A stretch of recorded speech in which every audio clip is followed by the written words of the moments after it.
Alright, class. Training's over. Y'all did a great job. Razorhead calls gruffly, getting the attention of his students, who are trying to catch their breaths after competing against each other for the past hours. Your shirt is drenched and sticks uncomfortably to your body. Dirt clings to your skin, and sweat glistens on your forehead as you wrap your head around to listen to your teacher speak, while your classmates slowly gather in front of him. I've been watching you very closely, and while everyone has improved in both strength and skill, there was one student who exceeded you all. He explains matter-of-factly, tired eyes moving to each of your friends' exhausted faces to watch the reaction before he continues to speak. What do you think? Who was the best today? He asks, wanted to see a little bit of their analytical skills. And hushed whispers follow his question. Assumptions thrown around as your classmates share their thoughts among themselves. Izuku did well today.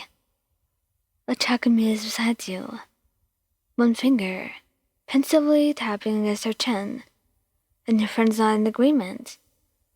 A few feet away, the boy blushes at her statement, scarred hands coming up to scratch at the back of his neck, as he begins to ramble and stumble over his own words in embarrassment.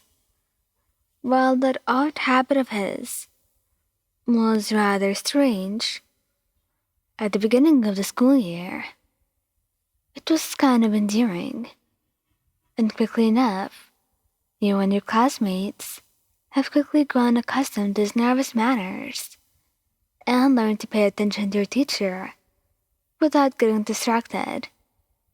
Momo clears her throat and raises a hand. Ever the perfect student, only speaking up once Mr. Aizawa gives her an approving nod. I think Todoroki was the best today. His quirk is strong, and his fighting abilities got better during our last training session. So it has to be.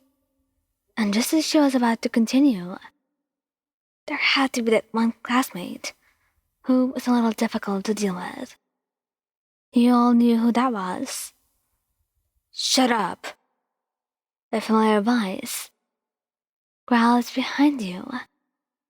Strong arms push your classmates aside to get to the front, and then you find none other than Bakugou standing to your left, a snarl pulling at the corners of his mouth, and annoyance darkening his glare.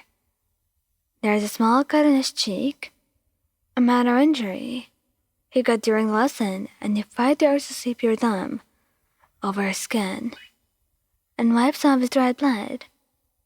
Instead, you step aside to give him more space before he snaps at you for being so close. Stupid Deku was not the best, and neither was Icy Hot. His eyes meet yours, and for a second, you believe you catch the tips of his ears tinge red under your gaze, and you think you know what his next words are. But what he says next leaves you too stunned to think about it any longer. It was Ryan. Your friends are rendered speechless. Somehow, even Aizawa seems dumbfounded, staring blankly at his student, seemingly uncertain if he's still awake, or if he has fallen asleep during the lesson and started dreaming again. Because this was nothing like a student. What? Don't look at me like that. Katsuki barks after another moment of disbelieving silence, though his features soften ever so slightly when he glances at you. Come on. It's obvious, idiots. Since the sports festival, one has been pushing their quirk to the max and tried harder than most of you to get stronger. Their combat techniques and tactics are more impressive, and even outsmarted me several times during our fight because I was. He hesitates.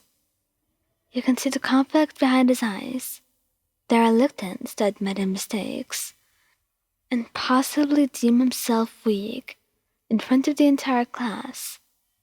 Honestly, he's done more than you ever expected of him.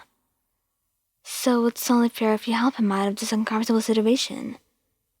And this is you open your mouth to come to his aid and turn the attention away from him. Katsuki, as always, gets a hold of himself. Because I was too focused on causing damage to Ren. I made some strategic mistakes. What to use to their advantage, and that helped them gain the upper hand.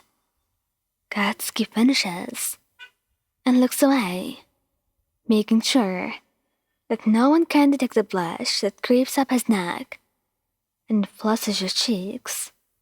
Then, as if his actions have not already shocked you enough and everyone around you, he gives you a pat on the shoulder, followed by a scoff. It was a close call, though. I'm not that stupid, dumbass. What the hell was that? Dinky quips in a hushed voice.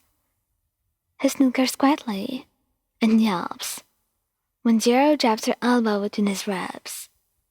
But you couldn't have stood it any better.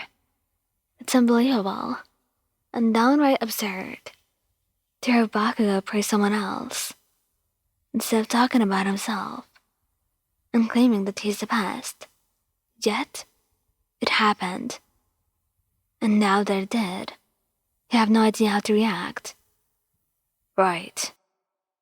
Aizawa clears the throat, giving you no chance to think of a proper way to express your gratitude for Katsuki's compliments, though it does not appear as if you won't see her thanks, because the second your teacher ends the training lesson, still bewildered, he already speeds off to the locker room, wordlessly leaving you and your classmates with the many questions that you had to ask behind as he scurries away.